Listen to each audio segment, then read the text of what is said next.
একটু টান দিয়ে সুবহানা রাব্বিয়াল আলা, সুবহানা রাব্বিয়াল আলা। এই কথাটাও কি এখানে একটু বলা হচ্ছে, প্রথমে আমরা রুকুতে বলছি কি কি সুবহানা, আল্লাহ মহান রব পবিত্র। তার আগে আরেকটা আছে কাওমা, যেটাকে রুকু থেকে ওঠার সময় সামি আল্লাহু লিমান হামিদা, এটাকে কি বলা হয়? কাওমা। কাওমা কোয়াকার ও মা আকার মা, কাওমা কাওমা।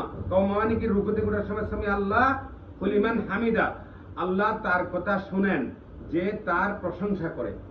আল্লাহ কার কথা শুনে? যে তার প্রশংসা করে। কথা সুন্দর না কথাটা? এরপরে হচ্ছে রব্বানা লাকাল হামদ, রব্বানা, এই কথাটার অর্থ কি? আপনার জন্যই সব প্রশংসা। আল্লাহ, হে আল্লাহর রব, হে আমাদের রব, বলো হে আমাদের রব, আপনার জন্যই সকল প্রশংসা। এটা কোনটার অর্থ? রব্বানা লাকাল হামদ। এরপরে আমরা আবার সিজদাতে যখন যাচ্ছি সুবহানা রাব্বিল আলা, তাহলে এই যে এটা আল্লাহ আমার সর্বোচ্চ রব পবিত্র। কথাটা কিন্তু দুইটাতেই বলছে আমার মহান রব পবিত্র। এটা কোথায় বলা হয়েছে? রুকুতে সুবহানা রাব্বিল আযীম, তাই না? আর সিজদাতে বলতেছে সুবহানা রাব্বিল আলা। এটা দিয়ে বলা হচ্ছে কি আমার সর্বোচ্চ রব পবিত্র।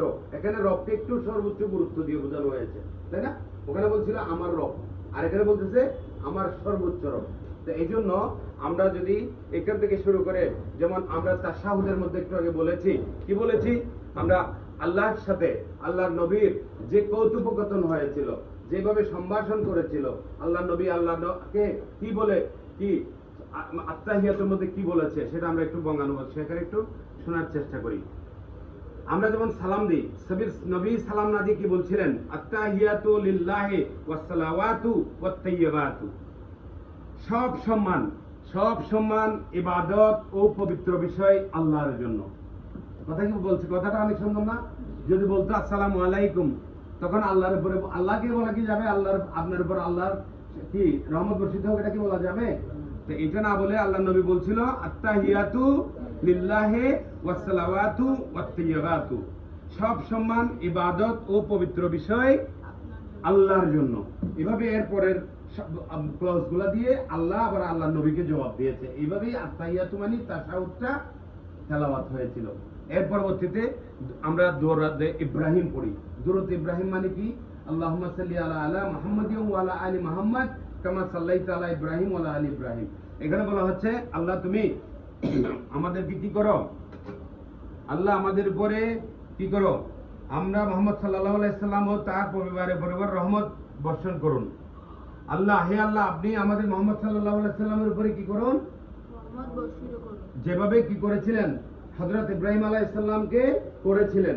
এবং আবার যেটা আরেকটা ক্লসে বলতেছে আল্লাহ, হে আল্লাহ, আমাদের নবী করিম সাল্লাল্লাহু আলাইহি সাল্লামের উপরে বরকত নসিব করুন, এবং আমার যেভাবে হযরত ইব্রাহিম আলাইহিস সালামের উপর আপনি বরকত নাজিল করেছিলেন। এরপরে আমরা কি করি? দোয়ায়ে মাসুরা পড়ি। দোয়ায়ে মাসুরা হচ্ছে কি? হে আমাদের রব, আমাদের দুনিয়ার কল্যাণ দিন এবং আখিরাতেও কল্যাণ দিন।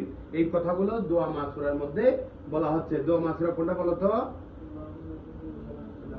ওকে, আল্লাহুম্মা ইন্নী যালামতু নাফসি, এটা আমরা সবাই জানি। এরপরে হচ্ছে সালাম ফেরানোর ব্যাপার। সালাম ফেরানোর সময় কি বলতেছি এটা একটু শুনাই। আসসালামু আলাইকুম ওয়া রাহমাতুল্লাহ, তোমাদের উপর আল্লাহর শান্তি ও রহমত বর্ষিত হোক। এই কথাটা আমরা কাকে বলতেছি? ফেরেশতা। এখানে ডান হাতে ফেরেশতা যিনি আছেন ওনার নাম কি? কিরামুন। বাম কাঁধের ফেরেশতার নাম কি? কাতিবিন। এই কিরামুন এবং কাতিবিন, এই ফেরেশতাদেরকে আমরা সালাম দিয়ে বলতেছি কি তোমাদের উপরে কি হোক? আল্লাহর রহমত ও আল্লাহর শান্তি ও রহমত বর্ষিত হোক। এই যে আমরা সেই সূরা তাকবীরে তাহরিমা থেকে এবং 60টা আহকাম, 6টা আরকান, মোট 13টা আরকান আহকাম দিয়ে আমাদের নামাজের পবিত্রতা রক্ষা করতে হয়।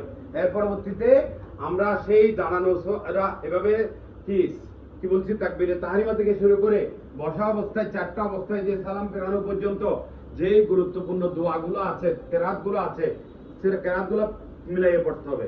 এবং কেরাত মিলাইয়ে পড়ার সময় একটা খেয়াল করতে হবে, ভুলে যদি তুমি প্রথম রাকাতে মিলাই পড়তে হয় না, মানে যেটা আগে নাজিল হয়েছে সেটা আগে পড়তে হবে, পরেরটা পরে পড়তে হবে। ঠিক তাই তো? পরের রাকাতে আরেকটা পরে পরে সূরা পড়তে হবে, অথবা বড় সূরা থেকে বললে কমপক্ষে 3 আয়াত পড়তে হবে। কিন্তু তুমি যদি ভুল করে কোন নামাজের মধ্যে প্রথম রাকাতে সূরা ফাতিহার পরে যদি সূরা নাস পড়ছো, তাহলে দ্বিতীয় রাকাতে কোনটা পড়বা? আবারও কিন্তু সূরা নাস পড়তে হবে। ধন্যবাদ সবাইকে। আসসালামু আলাইকুম।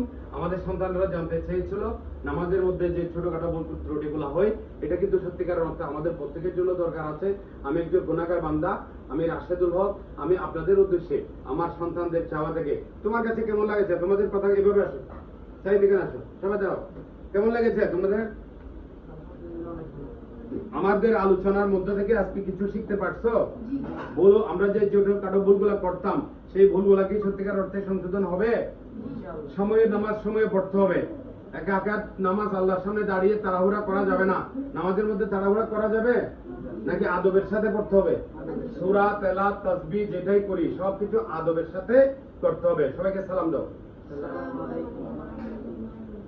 আসসালামু আলাইকুম ওয়া রাহমাতুল্লাহ। মাই ডিয়ার অডিয়েন্স, আমি আপনাদেরকে স্বাগত জানাচ্ছি আমার ইউটিউব চ্যানেল থেকে, দেশে বিদেশ থেকে যারা দেখছেন, এবং আমার ফেসবুক পেজে বা আমার প্রোফাইল বা আইডি থেকে যারা দেখছেন, সবাই আমাদের চ্যানেলটাকে সাবস্ক্রাইব করে দিবেন। আমার সাথে আপনার অডিয়েন্সকে পরিচয় করে দিবেন। জনকল্যাণমূলক বিভিন্ন ভিডিও এবং কথাবার্তা আপনাদের সামনে চলে আসবে ইনশাআল্লাহ। আসসালামু আলাইকুম ওয়া রাহমাতুল্লাহি ওয়া বারাকাতুহু।